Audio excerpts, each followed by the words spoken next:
നീർക്കിളി എന്ന പേരിൽ ജലസംരക്ഷണത്തെ സംബന്ധിച്ച് ഒരു ഹ്രസ്വചിത്രം ഈ കുട്ടികൾ ഉണ്ടാക്കി എന്നത് വളരെ സന്തോഷമുള്ള കാര്യമാണ്. ഇതിനാമുഖം പറയാൻ എന്നെ ചുമതലപ്പെടുത്തിയതിനും എനിക്ക് സന്തോഷമുണ്ട്. കാരണം എനിക്ക് വളരെ താല്പര്യമുള്ള വിഷയമാണ്. ടെലിഫിലിം എന്ന് പറയുന്നത് ഏറ്റവും നല്ല ആശയമാണ്. ഒരു ക്യാപ്സൂൾ പോലെ ചെറിയ ഒരു സമയത്തിനുള്ളിൽ വളരെ വലിയൊരു ആശയം ജനങ്ങളിലേക്ക് എത്തിക്കുക എന്നുള്ളതാണ് ടെലിഫിലിം. അപ്പോൾ ടെലിഫിലിമിൻ്റെ പ്രസക്തിയും ഈ കുട്ടികൾ മനസ്സിലാക്കി അവർക്ക് നേതൃത്വം കൊടുക്കുന്ന ടീച്ചേഴ്സ് മനസ്സിലാക്കി.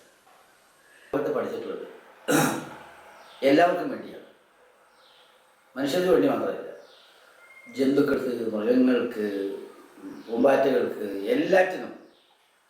ഞാൻ ഈയിടെ എവിടെ പോയിരുന്നു, അഹമ്മദാബാദിനടുത്ത് ഗിർ ഫോറസ്റ്റ്, ഗുജറാത്തിൽ ഏറ്റവും നല്ലതാണ്, സിംഹങ്ങളുടെ ഫോറസ്റ്റാണ്. നമ്മുടെ വണ്ടിയിലാണ് സിംഹങ്ങൾ പുറത്ത് മേഞ്ഞുകൊണ്ടേയിരിക്കും.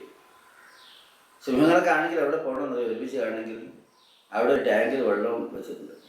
സിംഹങ്ങളെല്ലാം അവിടെ വരും വെള്ളം കുടിക്കാൻ. എൻ്റെ അടുത്ത് അതിൻ്റെ ചിത്രമുണ്ട്. അപ്പോൾ എന്ന് വെച്ചാൽ അവർക്കൊക്കെ ആവശ്യമാണ്, എല്ലാവർക്കും ആവശ്യമാണ്. വെള്ളമില്ലാതെ മനുഷ്യനുണ്ടാവില്ല.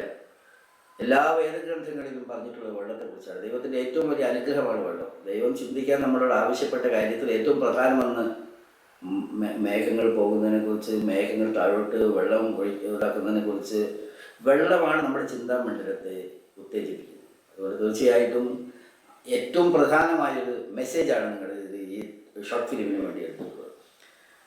വളരെയേറെ എനിക്ക് നിങ്ങളോട് പറയാനുണ്ടെങ്കിൽ പോലും ഹ്രസ്വമായ ചിത്രത്തിൽ വളരെ ഹ്രസ്വമായ ഒരു ഇൻട്രൊഡക്ഷൻ എന്നത് മാത്രമായതുകൊണ്ട് കൂടുതൽ ഞാൻ അതിനെപ്പറ്റി പറയുന്നില്ല. ഏതായാലും സ്വദേശ ഫിലിം എന്നുള്ളതാണ് ഞാൻ ഷോർട്ട് ഫിലിം കാണുകയാണ്. എല്ലാവിധ അഭിനന്ദനങ്ങളും ടീച്ചേഴ്സിനും കുട്ടികൾക്കും നിങ്ങളുടെ സ്കൂളിനും അറിയിക്കാൻ ഞാൻ ആഗ്രഹിക്കുക.